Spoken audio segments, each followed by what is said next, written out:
Good morning, Coach. Good morning, Mike. Welcome to the Crushing Iron Triathlon podcast. Today is Monday, January the 8th, and we're happy to have you. 2018. Gosh, already a weekend. You signed a check for me the other day that was dated January 4th, 2017. Hey, beginner's mistake. Beginner, yeah. I know. I bet you cashed it, though. It took I had to really go through the ringer. You had to work over the teller? Yeah, I bet you did. Like, what's this all about? Come on. I'm sure people do that all the time. I bet you they do, living in the past. But I don't think you're living in the past. No, I'm not. I'm not living in the present with this podcast right now. Big time. I am. Today is also the College Football National Championship. Do you want to make any predictions before we hop into the cast? 21-13 Alabama.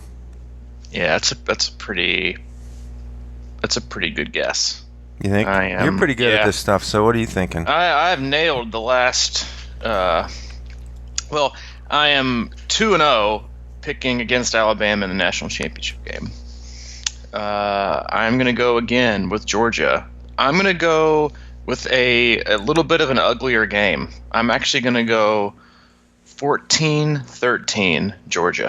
Wow, this is like that LSU game. Yeah, I think it is. I mean, I think somebody will score early, but I think it's going to be – I think that I know they're making a big deal about, Nick Saban is 11-0 against his assistant coaches. Yeah, well, they all went to like a shitty school and had no talent. Georgia, a little different story.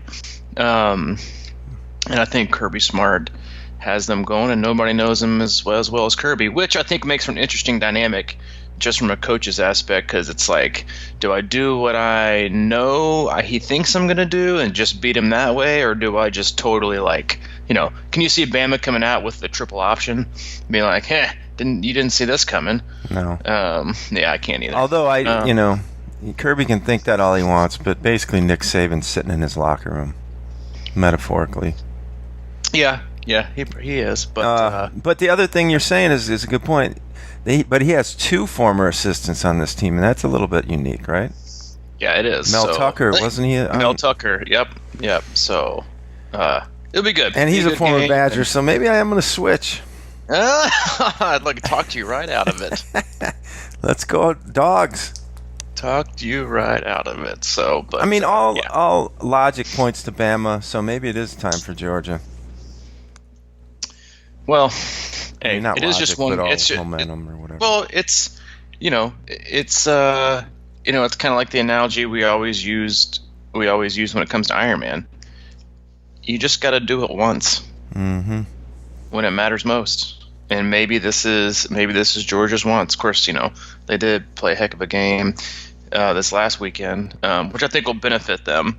They say, oh, well, they haven't been on the big stage. Well, that was about as big and as climactic and as stressful, as intense a game as you can have in their semifinal game. And so I think that'll who knows? It'll be a good game. Excited to watch and get on with the rest of the year.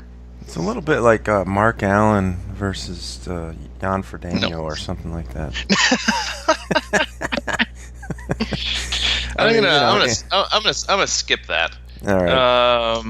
I'm gonna skip that. So what you got on your mind today? Well, other than the obvious stuff that I was sent to you last night, I've been doing some researching about a lot of things. One of them being the podcast and how to get the quality of things up in the game there, with some microphones and some tweaks that we can make to keep this podcast getting better all the time, at least sonically. And so that's been one thing. And I guess what sort of ties into that is the we've kind of had this Patreon page going where a lot of people have been supporting us for the cost of the podcast, which is awesome.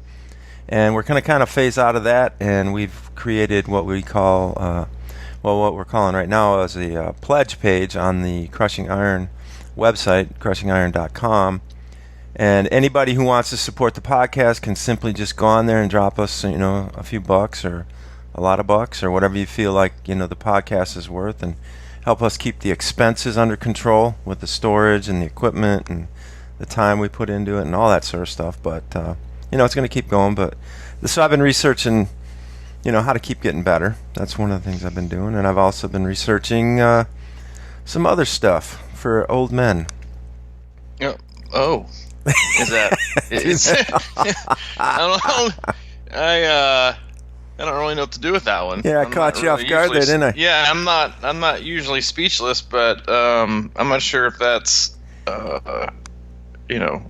kosher for the podcast. Well, no, I think it is because as you get older, obviously triathlon and Ironman kind of like, you keep hearing about like guys getting older, and in the longer you're in the sport, the more it beats you down and all that sort of stuff. And you always hear about these people that are, testosterone supplementing and things like that. And that's just never been my game. I've always been afraid of that sort of stuff, like injecting, synthetic stuff or whatever it is into you. So I'm looking for alternative ways. And one of and I'm not ready to really talk about it, but I'll kind of dabble in.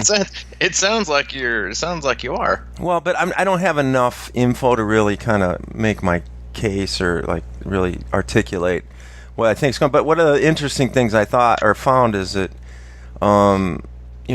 stress in general kind of reduces your testosterone levels. Yep. And so I've been really looking at this from a meditational place, and how meditation doesn't necessarily increase your testosterone, but what it does is it reduces stress. Regular meditation reduces stress, which can lead to building testosterone better and not producing as much estrogen in men. Yep. And stress in general. That's why like the holidays is such like a double-edged sword for like gaining weight. Is take off the the fact that we live in America and everybody eats like way too much food, but is the amount of stress that people go under during the holidays for various number of reasons, and that just also jacks up your cortisol levels, which really just signals to your body to just keep storing fat. And that's why exercise obviously is so important to combat that stress. But like you said, it just has a lot of benefits as well. But yeah, I don't feel I have any issues on the old testosterone front. No. It is. I think it's that's also one of the reasons why when you look at like your age group and like the 50 and up age groups, you see a couple, what I would call outliers. Mm-hmm. Because there's so many athletes in that area that are totally jacked up on a ton of testosterone. If you want to call it doping, call it doping. If you don't, you don't. But jacked up on way too much testosterone, which if they get checked, they'll get popped. But it's it's one of those things you got to be prepared for as you get older. Yeah, well, it maybe they'll get popped, but it's hard to say because I know that you can probably raise it, naturally. But what I found most interesting about it was, and now when there's a sign, there's a sign that bad moods, anger, depression, and stuff like that are all symptoms of low testosterone in males, and a lot of the I'm not ready to go into this. Like we can go into it later because I don't want to. You know what I mean? Like I don't want to like throw out a bunch of harebrained like thoughts off the top, but I'm getting there. So maybe next time we can get into this a little bit more if people care about it. Our next topic can be your testosterone theory. Yeah, and it could be a good one. I'm building a nice case of interesting and actually. I should point out that this really is relevant to women as well. And maybe even the lucky ladies in your own life. Sorry, man. You left the door wide open. I put that one right on a platter. I had to. But no, it's the balancing estrogen and testosterone is becoming a huge issue with women as well because of things like, the workplace and the stresses that are created in the workplace and things like that. They're kind of losing their balance as well. So I'm just digging in, and we can go into that later. But the other thing that's been on my mind is I went out to dinner last night, and I had, for the first time I think ever, you always hear people talk about food poisoning, but I think I got it. Really? Yeah. Where'd you eat?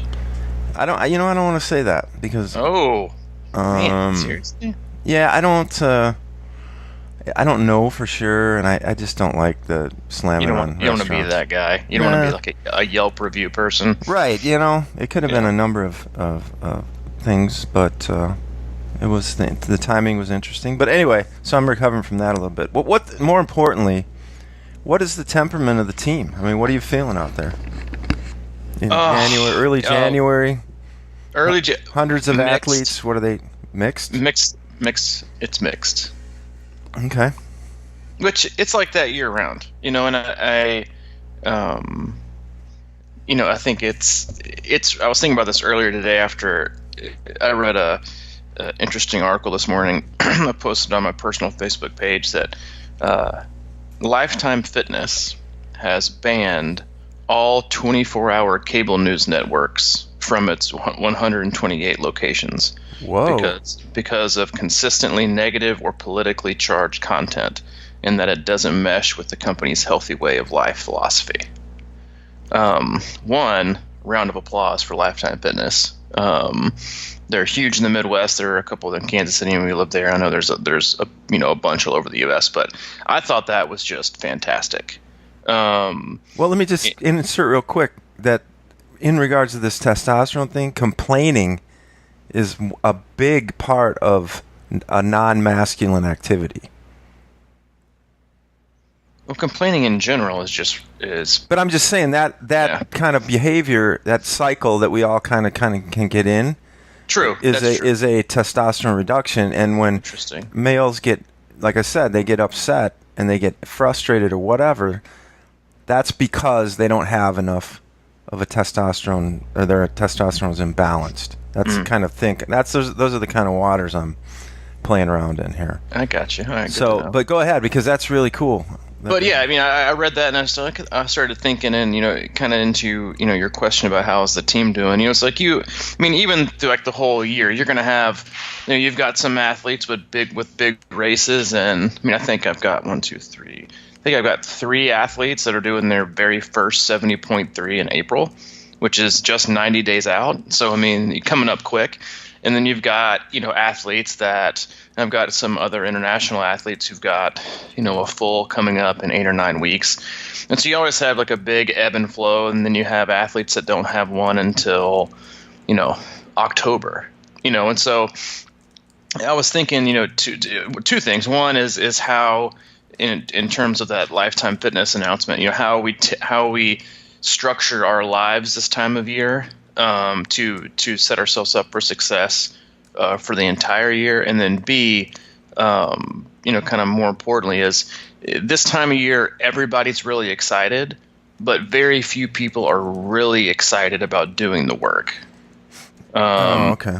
I don't say very few, but it's really easy to make goals, and it's really easy to make announcements, and it's really easy to sign up and register for races. But it is infinitely much, much, much harder to commit to what it's going to take to make all of those hopes and all of those dreams come into a reality, or even shatter them. It might seem like the least exciting part, but if you want it to be as exciting as you imagine the first day you got in the pool, or the first day you put on your running shoes, or when you click that button to register for a race, then this is the time of year where you need to be. I don't even know if it has to be an excited, because I think that term is actually kind of overrated. But I think you have to be. You just have to acknowledge and just be totally bought into knowing. I know that what I'm doing now is going to be hugely beneficial down the road. And while I can keep telling myself that I've got time, and I will, and I'm getting back. I'm almost there. Like every day you say that, or every day that I'm gonna, or I think, then it's gonna make it harder for you to come back, because it's a total mindset. And you'll see like the best athletes in the world and the best athletes that I know personally. It is a year-round affair, and and don't be fooled. Like you hear this all the time, this time of year, and you even say it sometimes, just kind of in jest. But it's like, don't peak too early. Don't get burnt out. Mm-hmm. Are you sure you're not want to save it? And what happens is like you hear athletes you hear people say that, and athletes take that as like, oh, maybe you're right.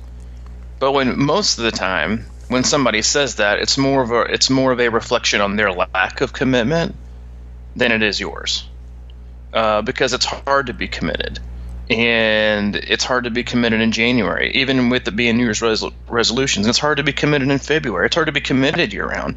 But the athletes that achieve the most and achieve their goals are committed year round, no matter what. As much as and again, being consistent doesn't mean not missing a day.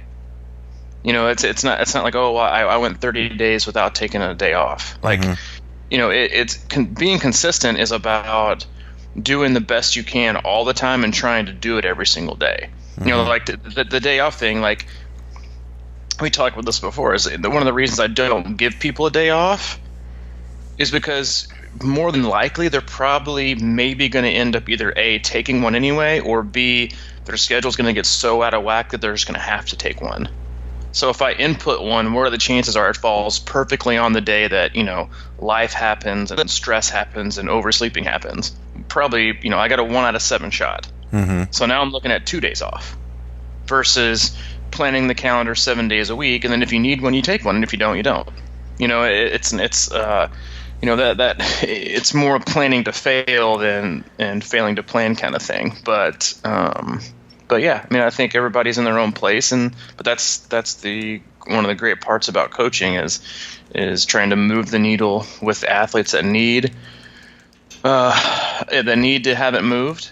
And it's also knowing how to push buttons or what buttons to not even touch right now. Mm-hmm. It's very interesting. It's always interesting because you deal with so many different ages and you need both male and female, young and old, super experienced and not experienced, really, really sensitive, not sensitive at all, athletes. And so it's just it's all about people management and knowing when to kind of press the thumb and when to release.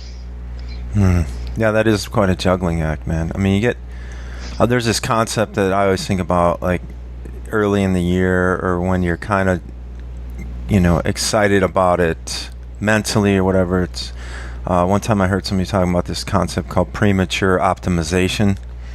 Mm-hmm. and so many of us get into this phase where like we sign up for the race and now we're like visualizing exactly how it's going to happen, and then we get excited about that and the future vision of it and trying to create it perfectly in our mind, and we spend so much time on thinking about that we don't actually just go through the process and realize that you tell me this all the time, sometimes you think that I'm selling myself short. I kind of have these goals or whatever for a full Ironman a lot of times, and I kind of set myself up for this idea that I'm not going to, that a good day would be this, when actually if I really just focused and was consistent daily all year, I might be shooting low or whatever. So I think that things change. You can get consistent, and like you're saying, you always talk about the 10-year breakthrough or 10-year overnight breakthrough or whatever. Mm-hmm. And that's what happens with consistent practice. You just start seeing things differently. So you may want to get, instead of jumping right in, you get ahead of the game and you don't let the hard work and the commitment and the process dictate where it's going to go, and adjust. Well, I mean, and this is like, and not everybody has this, but a lot of people do, and I think it's just human nature and just the world we live in is that, I'm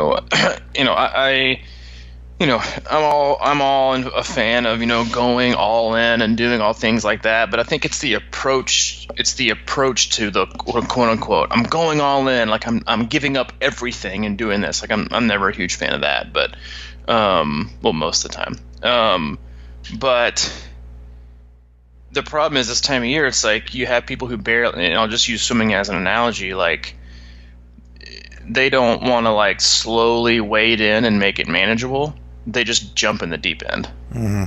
And then they feel like, oh shit, I can swim I can tread water for a little bit, but now I'm about to drown.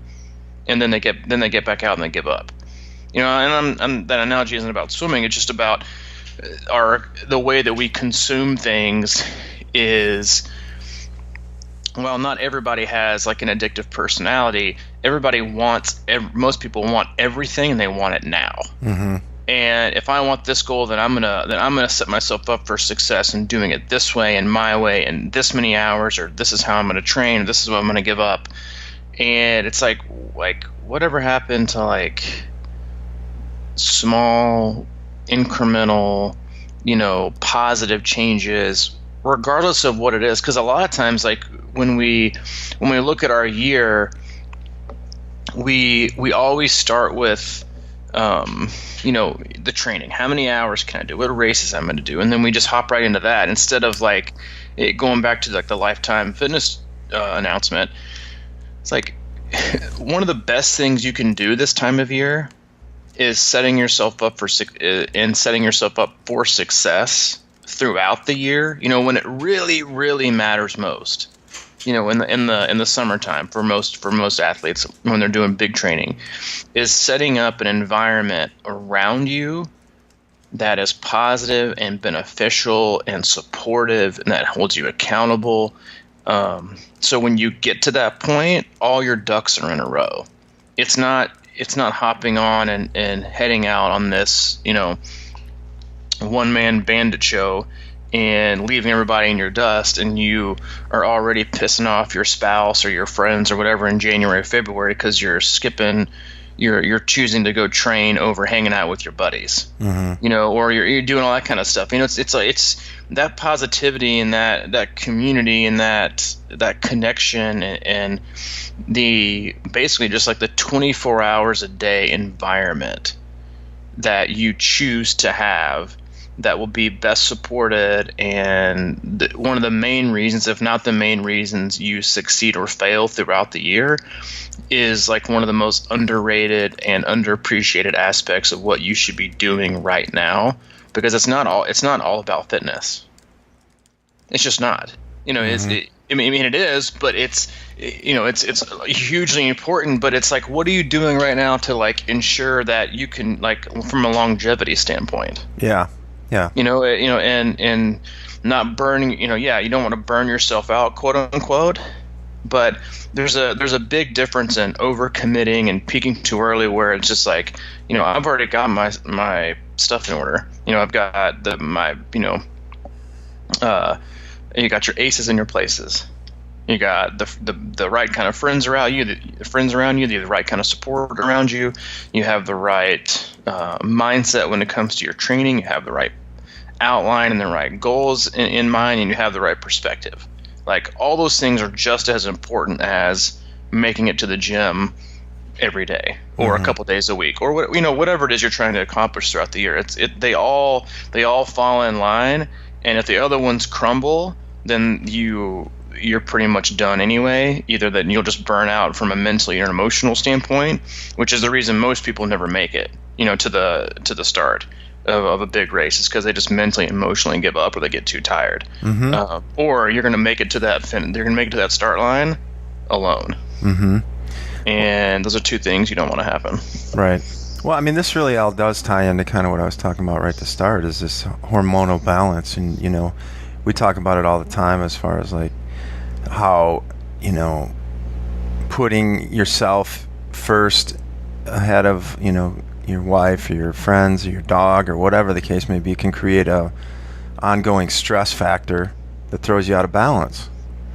And you're exactly right. I think that we can get, it's like, I don't know, you go through these cycles of getting hyper focused and then burned out, or whatever, instead of like laying it out in a manageable way, instead of always I'm gonna do 2 straight weeks of 2-a-days or whatever. And it's just like, how about just get 1 a day in before you or you know what I mean? Like, yeah, we go over the top, and that's just sort of our natural tendency. But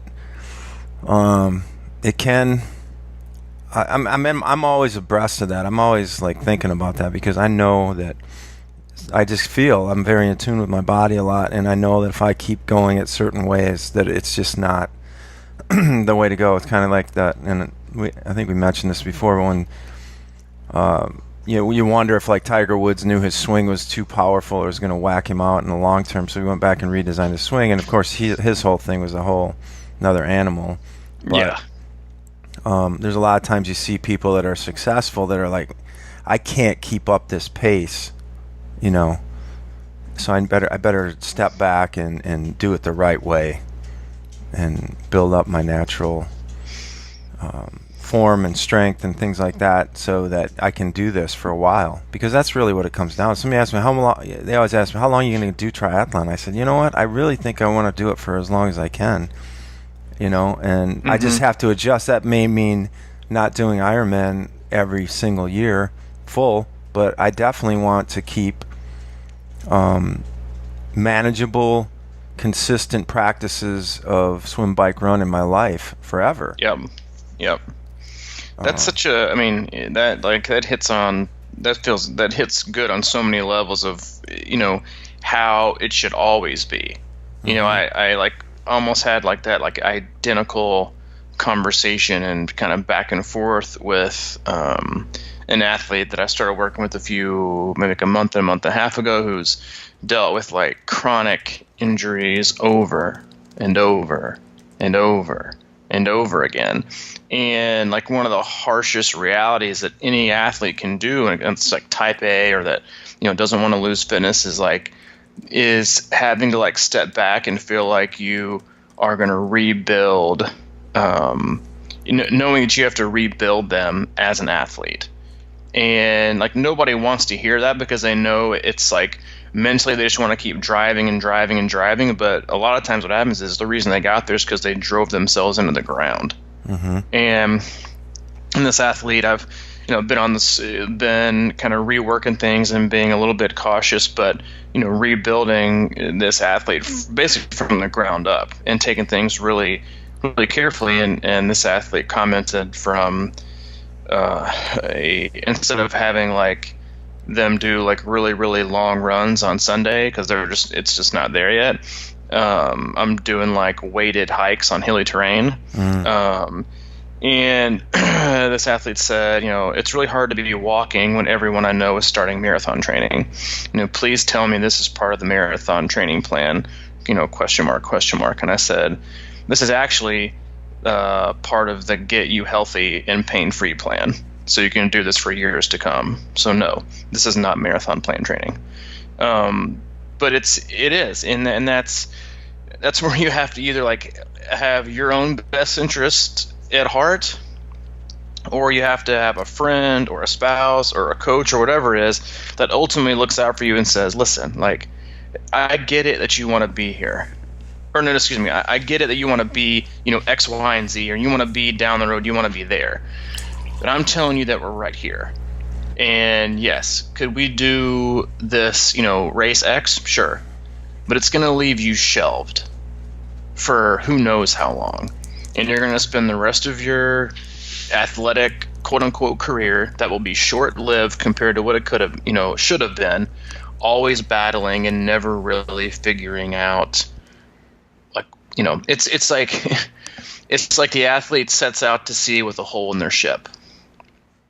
And every couple of weeks they have to go, they have to stop and they have to patch it and they have to, and they're either sinking or they're barely floating or they're always kind of sprung a leak. Instead of taking your ship to port, hanging out for a couple months, rebuilding it, getting it nice and shiny and clean, and then let it head out. Never to come back again. Or only come back, when it needs to. And that's just, it's really, really difficult for, even for like myself sometimes, like, all right, like just slow it down, or it's just one day, or you know what, I do need to rebuild this part of who I am from an athletic standpoint, because I know that I want to be able to do this for a long time, and so I'm not going to sacrifice long. Here's what it usually is: sacrificing long-term goals for short-term ego is what it is 9 times out of 10. Yeah. And just realizing, and we've said it before like a million times, and I deal with it all the time when I take on a new athlete who's had a layoff. It's like the best thing you can do is accept where you are instead of training where you think you should be. Yeah, that's awesome. Because that's what gets everybody in trouble, and that's what gets and that's like the perfect phrase to remind people of this time of year. Like, I know you want to get into that bathing suit in March, or I know you want to run a 10K in May, or I know you want to do a half Ironman in September. But you can't be there today. You can't be there tomorrow. But if you start to string all these little bitty days together, well, then you just end up there. and you do it safely, and you're healthy and you're happy. But it's that's that's one of the main reasons people sometimes get coaches. I've just been too hurt, too off. I need somebody to tell me stop. And that's honestly are results important? Absolutely. But one of the greatest compliments I ever get as a coach, and that I take the most pride in, is that is when an athlete says, I've never been this healthy, or I've never been this injury free. That is something that I really take personally in working with athletes in that aspect, is that there's just no point to run yourself into the ground. It's do it for, especially when what it does for your life, and what it does for you on a day-to-day basis. Why would you ever want that to be taken away? But yet we on a daily basis will run too hard, or bike too hard, or sign up for a race we shouldn't have on 24 hours notice, and we just do stupid shit because we're people, and that's what we do. We're endurance athletes, and that's just what we do. But there's that self-sabotaging aspect to where you have to have somebody to look at you in the eye and say, I'm not going to let you make this stupid mistake.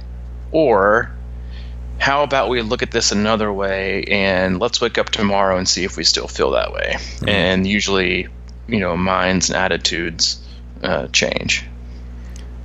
I mean, it's really that Zen philosophy that I always try to remember is, it's like working out should give you energy, not take it away. And mm-hmm. I always think about that because, a lot of times people too will ask me, it's like, how far do you go and how do you do this? And I say, well, if I'm used to running, 5 or 6 miles on a consistent basis, maybe an hour or so, mm-hmm. I go out and I can run that, and I usually feel pretty good. But if I get in a weird zone where I'm I really think I should be at a different place, and I go out and try and run 12 miles, invariably that comes back to bite me because it's out of context. It's not anywhere near, obviously I can do that, and I've done it before, and we'll be able to do it many times. But that's why I really love that. It's accept where you are instead of where you think you should be. Because I think that is the tendency, especially in Ironman training and triathlon stuff, is why is there that weird thing that's we feel like we need to be ready at the beginning of the year to run an full or whatever it is, or mm-hmm. or swim 2.4 miles at a solid pace or whatever, and we just will every once in a while throw in these workouts that just shelve us. It's a weird balance of ego versus lack of confidence. Mm-hmm. Because confidence really doesn't make poor decisions. Your ego makes it based on too much confidence or too little confidence. Because confidence is a good thing. Mm-hmm. But a lack in confidence is what makes you having a huge lack of confidence in, let's say, your run, because this is what you see the most. Because you see it the most because that's what everybody's the most worried about, but B, you see it displayed and the results take such a nasty turn because running of the 3 sports is the hardest on the body. But you have the lack of confidence in, I don't think I can make the distance. And then you combat that with someone's ego who's like, I have to do it. And you get somebody who was supposed to go out for an hour and a half run, come back 2.5 hours later just because they had to do it. And then the result is never positive. Never. Zero. But it's that fine line between like, I'm confident and like not content, but like I know that all these little bitty steps are going to like equate to X, Y, and Z, because but that is again it's the hardest part about everything in life is it's filling up a bucket one drop at a time, and that's just the way we're wired as athletes and people and wanting everything now and the ability for everyone all over the world all the time 24/7 from every device humanly imaginable to not only know and see what they're doing but also absorb and see and compare against every single other person that they're friends with. And it's like it's the biggest recipe for disaster. And it's the biggest like thief of joy I can ever think of. Like, I get it. I get you want to compete, and I get people like being on Strava, and I get being like here and here, but like I just think it gets in the way of just enjoying oneself, because the first thing we do is compare instead of enjoying. Like, and you kind of like from the mental and emotional aspect, like what you talked about with, workouts should give you energy, not take it away. Mm-hmm. Like, even if you went out and you had a great run and it gave you energy, the first thing you do when you get back is you compare it. Yeah. To a past run, or to Bobby Sue next door, or to Joe Blow doing the same race in your local tri group. Who gives a shit? Mm-hmm. And it's like enjoy your own. Like, it's like that's the part of the sport that should be selfish.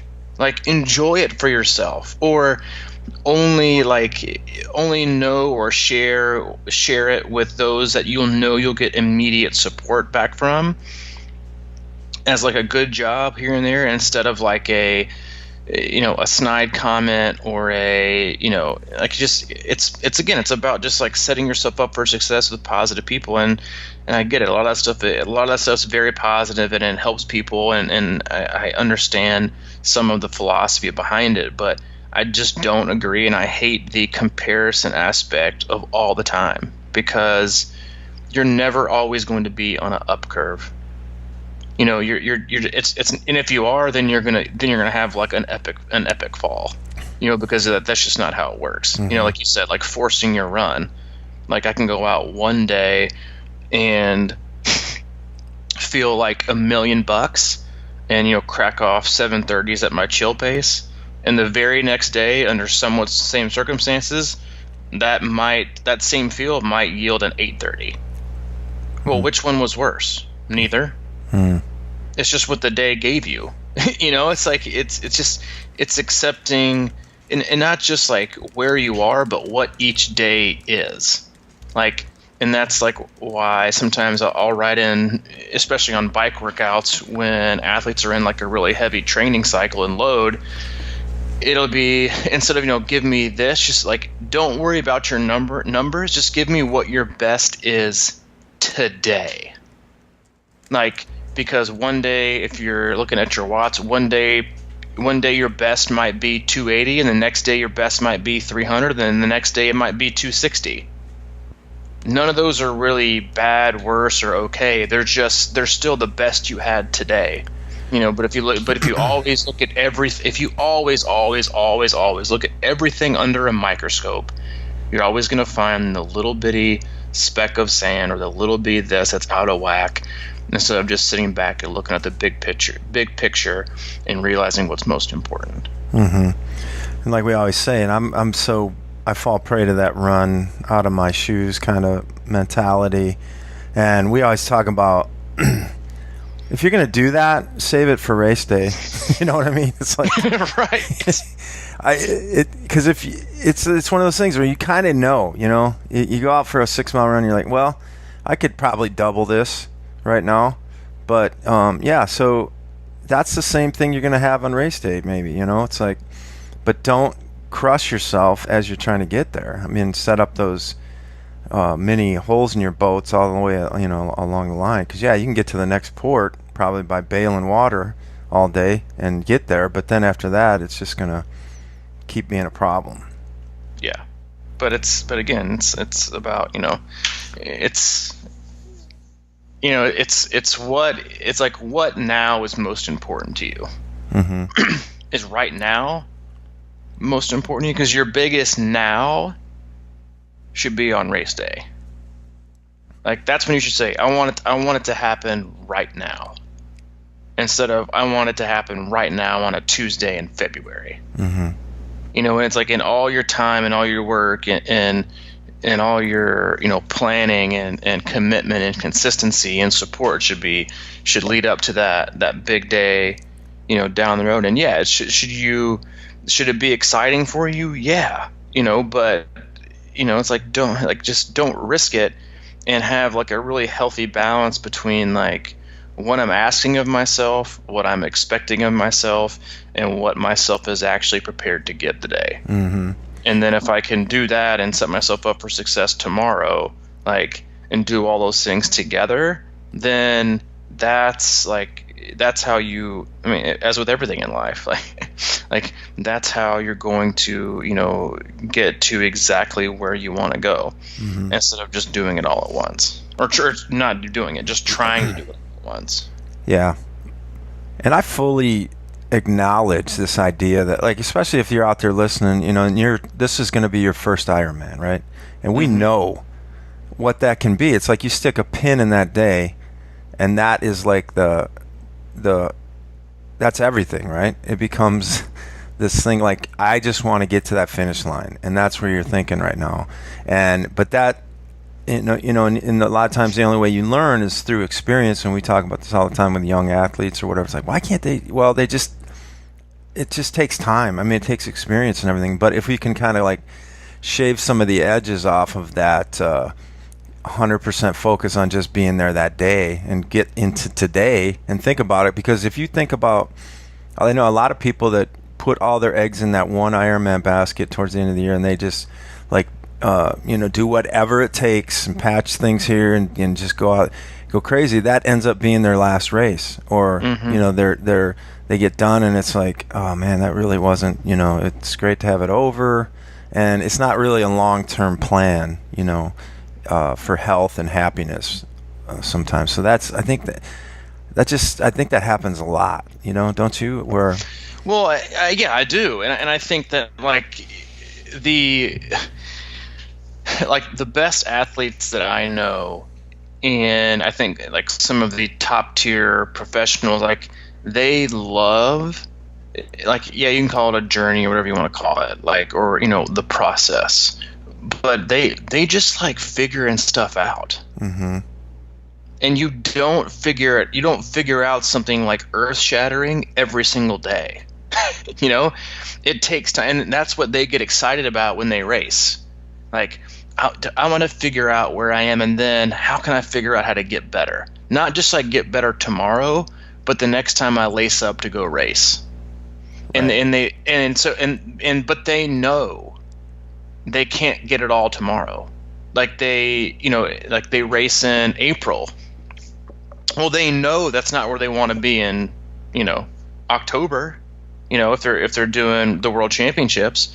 But the exciting part for them is to see how far they've come, to see where they are, and then to see, what they may need to, do or not do in order to be where they want to be in October. That's the exciting part. And that's that's why I love triathlon, and also it can be so confusing. It's such a puzzle piece because Mm-hmm. there's so many distances, there's so many disciplines, swim, bike, run, transition, nutrition, gear, it's just like pacing, you name it, it's such a puzzle. but that's also what, like I said, what the best of the best love is, trying to figure things out, trying to always get better, not be better tomorrow.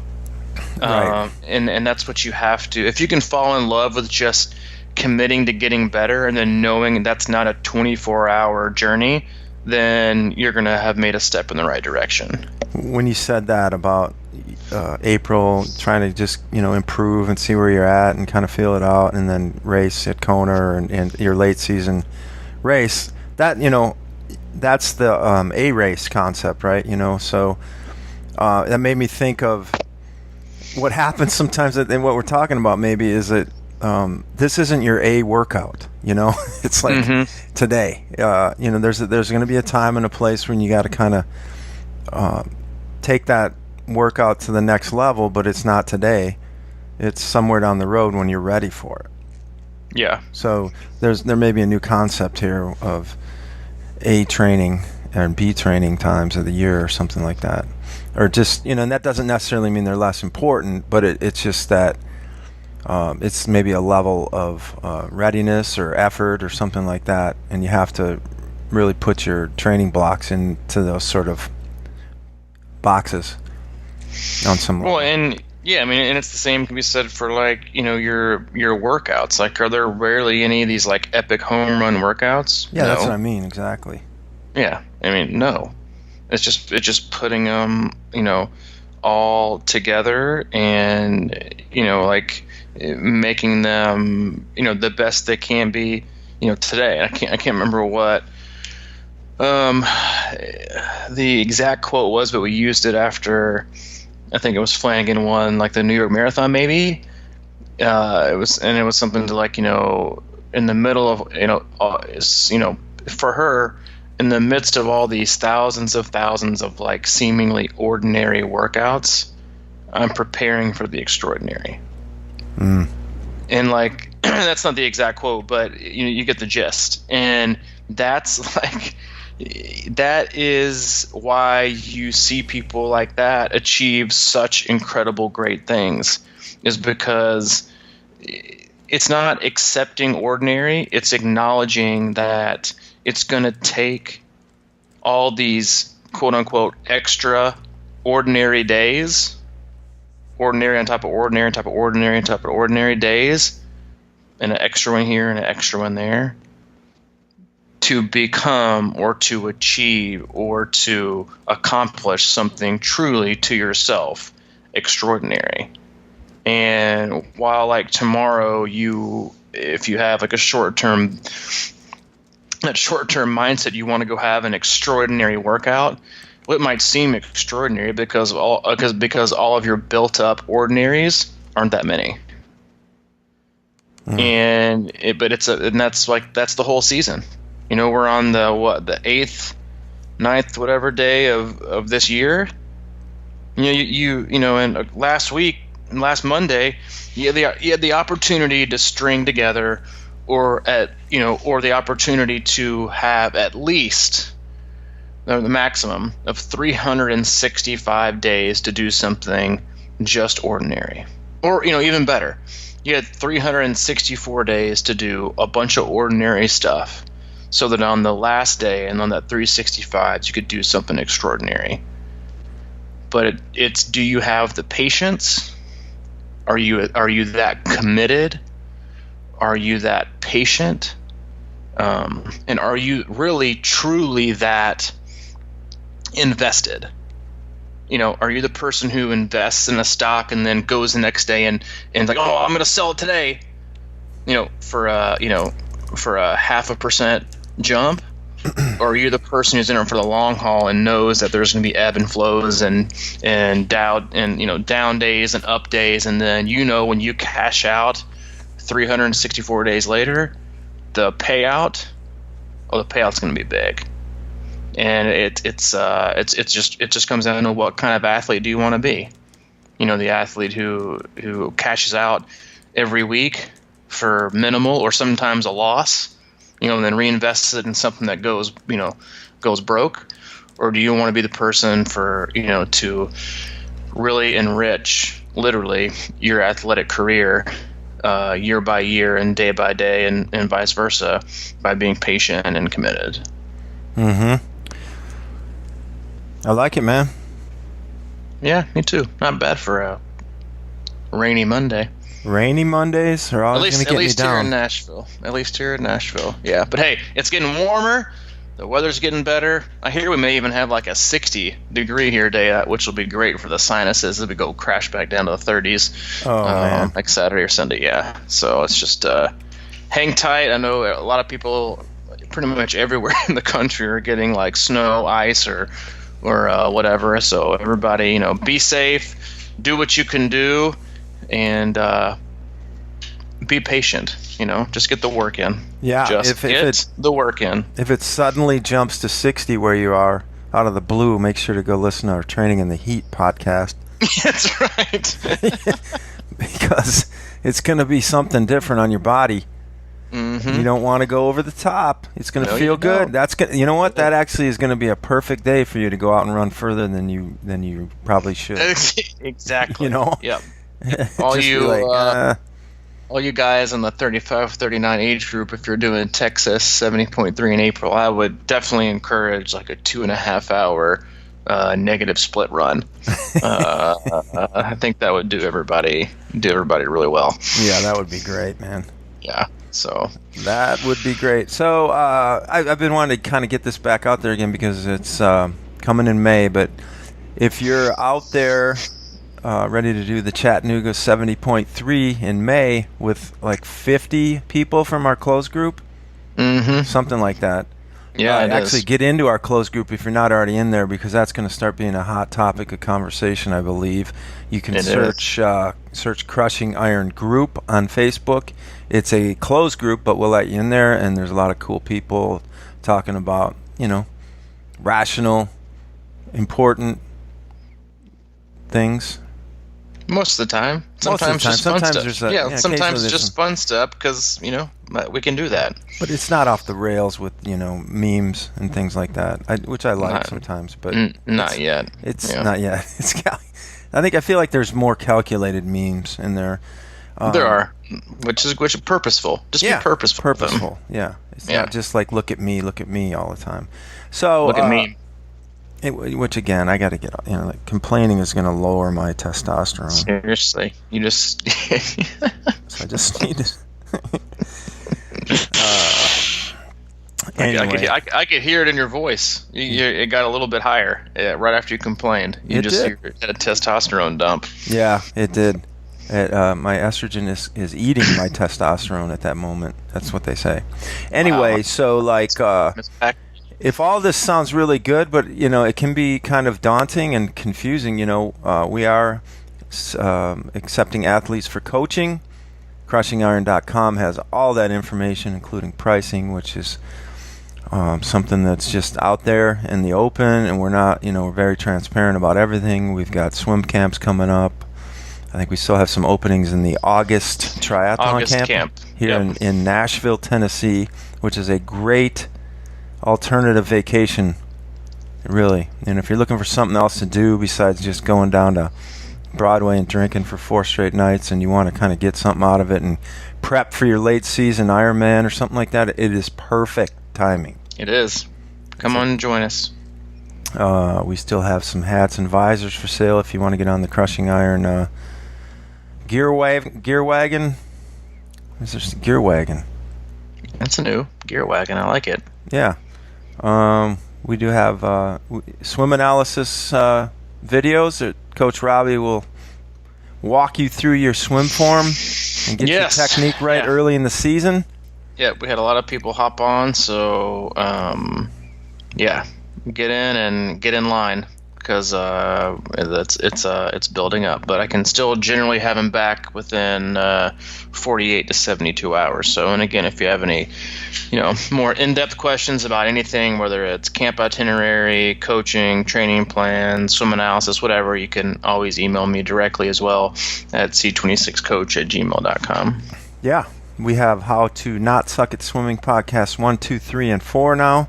You can go back and pick up on all that, or if you just want to kind of cut through the noise and simplify it, just go to a swim analysis, and it will get you going the right direction. That's it. Anything else, Coach, that you want to get off your chest today? Nah, man, I'm good. College football is over tonight. We will have more free time in our lives. Or at least I will. Yeah, you will. Oh, come on. Like you never watch anymore? I mean, I haven't watched much, that's for sure. You'll be watching I've been watching some basketball. Quarter tonight. yeah, good. Congratulations, by the way. UT got Kentucky. 3 years in a row. At home. Yeah. But UK's down. I mean, and they're basically trash. And you guys are kind of starting to fight for your lives again. After a hot start. Well, hey, the SEC is deeper. There are losses to be had. Yeah. Yeah, so I didn't want to talk about basketball, although I think we might be. I'm pretty sure we're going to be having a former Badger basketball player on the podcast who has now become bitten by the Ironman bug. His name is Zach Showalter. We're working on efforting that in the next couple weeks, so that'll be cool. I want to get into the, what it's like to be a college athlete and how maybe that translates into training for your first Ironman, mentally, physically, spiritually. Whatever it may be. So we look forward to it. Yeah, I'm looking forward to it too. I always like talking to athletes like that as well. He's a good. Always something to learn. Yeah.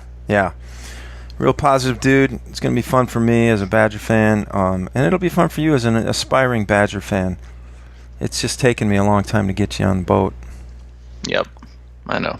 I'll get there at some point, maybe one day. You're there on some level. Yeah, I am. That's true. I'm there on some level. They're very patient. Yeah, I do. I do love that about them. Well, maybe we'll get into that part of it too. Okay. Yeah. Thanks for joining us. Badgers and Testosterone coming up Thursday.